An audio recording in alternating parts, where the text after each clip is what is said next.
class and welcome teacher ji. Good morning. How are you? Good morning, students. Sit down, take your seats. Thank you, ma'am. कल आपको एक test दिया था। Ma'am, yes. इसका विषय था अपने प्रिय दादा दादी या अपने प्रिय नाना नानी पर ऐसे लिखना था Yes, ma'am. जो कि 150 से 200 शब्दों तक का होना चाहिए। सभी ने याद किया? Yes, ma'am.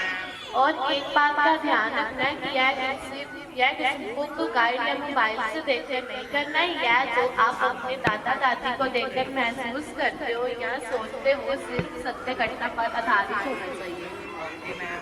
Okay, your time start now.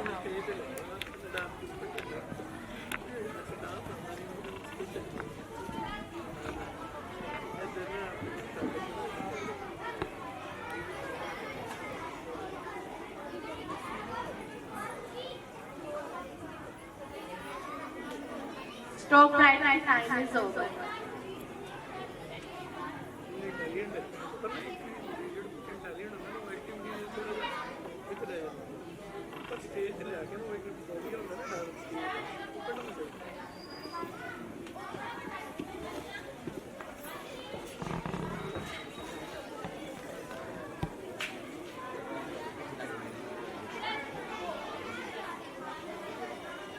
अरे ये इस बच्चे ने रिजल्ट के बारे में मुझे प्रिंसिपल मैम से बात करनी होगी।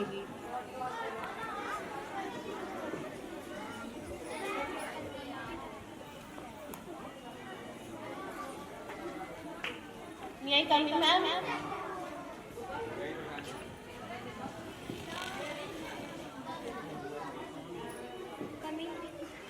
मैं आपसे कुछ बात करना चाहती हूँ। जी बताइए, क्या बात है? मैम दरअसल बात यह कि मैंने आज 7th and 8th क्लास का हिंदी का टेस्ट दिया था, जिसका विषय था अपने प्रिय दादा दादी या अपने प्रिय नाना नानी पर एक ऐसे लिखना था। और जब मैं प्रदीप का टेस्ट चेक कर रही थी तो मैं हैरान हो गई। ऐसा क्या देखा आपने टेस्ट में जो आप इतने हैरान हो गए? मैम आप खुद ही देखिए।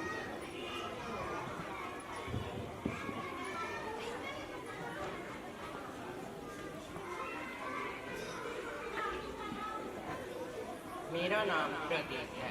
मैं 8वीं कक्षा में पढ़ता हूँ। मेरे दादा दादी मुझसे बहुत प्यार करते हैं। मैं भी उनसे बहुत प्यार करता हूँ। मेरी दादी मुझे राजा रानी और परियों की कहानी सुनाती हैं। मेरे दादाजी मुझे मेरे पिता के बचपन के बारे में बताते हैं। उन्होंने मुझे बताया कि मेरे पिताजी बचपन में बिल्कुल ही मेरे जैसे हुआ करते थे, नटखट और शरारती। मेरे दादाजी उन्हें कंधे पर उठाकर मेला घुमाने ले जाते थे और जब वह खेलते खेलते जमीन पर गिर जाते तो वह उन्हें उठाते तो वह चुप कर जाते। और आज जब मेरे दादाजी को मेरे पिताजी के कंधे के सहारे की जरूरत है तो वह अपनी जिम्मेदारी और फर्ज से पीछे हट रहे हैं। और मेरी माँ हमेशा उन्हें कोसती रहती है और यह कहती हैं कि जिस दिन ये बूढ़ा बूढ़ी मर जाएंगे तो मेरे दिल को सुकून मिलेगा। आज 1 साल से मैं अपने दादा दादी के कमरे में नहीं गया क्योंकि मेरे माता पिता को मेरा उनके साथ खेलना या समय बिताना बिल्कुल भी पसंद नहीं है। इसलिए मैं अपने दादा दादी से बहुत प्यार करता हूँ। आई लव यू दादा दादी।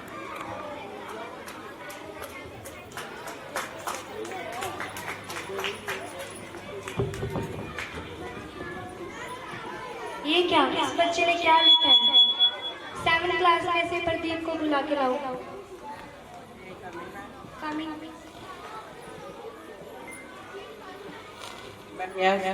ये आपने जो टेस्ट में लिखा है ये सब सच है? मैम मैं कभी झूठ नहीं बोलता। अगर ये सब सच है तो मैं आपसे वादा करती हूँ आपको अब अपने दादा दादी से ज़्यादा देर दूर नहीं रहना पड़ेगा।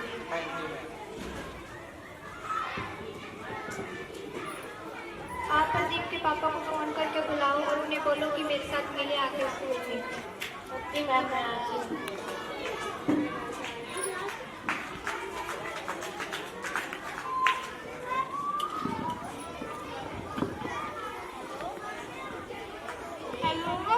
नमस्कार सर। सर मैं हरिनारायण स्कूल से प्रदीप की टीचर बोल रही हूँ। बोलिए मैम। असल बात ये वापस आती है। मैम मैं छुट्टी से पहले आने की पूरी कोशिश करूँगा। Okay, thanks for your cooperation. हाँ जी, आप बैठे। जी मैंने आपको बुलाया था। क्या प्रदीप ने फिर कोई नई शरारत कर दी है? नहीं ऐसी कोई बात नहीं है। प्रदीप तो एक होनहार और होशियार बच्चा है। बल्कि मैं तो आपको बताना चाहती हूँ कि हमारे स्कूल में एक नया रूल बनाया गया है। इस बारे में बात करना आपसे बहुत जरूरी था। मैं आपको बताना चाहती हूँ कि आपको अपने बच्चे के साथ हिंदी और पंजाबी में बात नहीं करोगे, उससे इंग्लिश में बात करोगे, क्योंकि वह एक इंग्लिश मीडियम स्कूल में पढ़ता है। अगर आप इंग्लिश के अलावा किसी और भाषा में बात करोगे तो वह इंग्लिश कैसे सीखेगा? मुझे उम्मीद है कि आप मेरा साथ दोगे। लेकिन मैम हम तो बचपन से ही हिंदी मीडियम स्कूल में पढ़े हैं। ये तो हमारे लिए बहुत ही मुश्किल है। मुश्किल तो है, नामुमकिन नहीं। अगर आप कोशिश करोगे तो आप इंग्लिश सीख जाओगे। लेकिन मैम हमने अपने बच्चों को इसलिए आपके स्कूल में दाखिल करवाया था कि वह हमसे ज़्यादा ज्ञान प्राप्त कर सके। लेकिन आप तो हमारे बच्चे को हमसे ही दूर कर रहे हैं। आपकी बात सही है। हर माँ बाप यही चाहता है कि उसका बच्चा आगे बढ़े और पढ़े। और इसे जनरेशन गैप कहते हैं।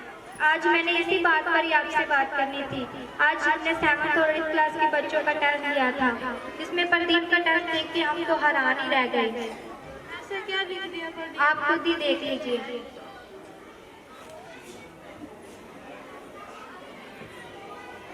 मेरा नाम प्रदीप है। मैं 8वीं कक्षा में पढ़ता हूँ। मेरे दादा दादी मुझसे बहुत प्यार करते हैं और मैं भी उनसे बहुत प्यार करता हूँ। मेरे दादी मुझे राजा रानी और परियों की कहानी सुनाती हैं। मेरे दादाजी मुझे मेरे पिता के बचपन के बारे में बताते हैं।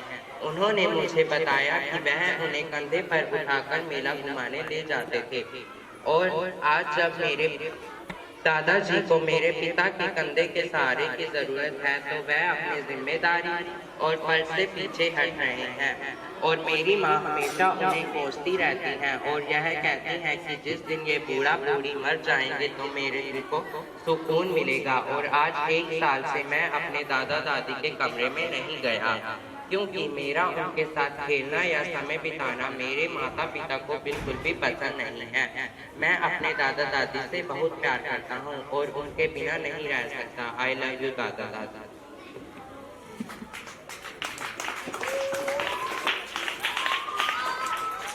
देखिए, मेरा इरादा आपको शर्मिंदा करने का नहीं था। मैं बताना चाहती हूँ कि बच्चे तो एक गीली मिट्टी के समान होते हैं। उन्हें हम जैसा बनाते हैं वे वैसा ही बन जाते हैं। बच्चों का दिमाग तो एक कंप्यूटर के हार्डवेयर जैसा होता है। उसमें जैसा डाटा बनाते हैं वे वैसा ही बन जाता है।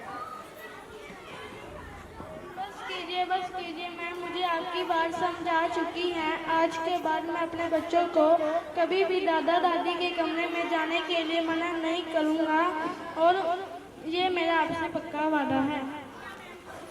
अगर आपको माफी मांगनी है तो अपने माँ बाप से मांगो जिनके आप बहुत बड़े गुनहगार हो।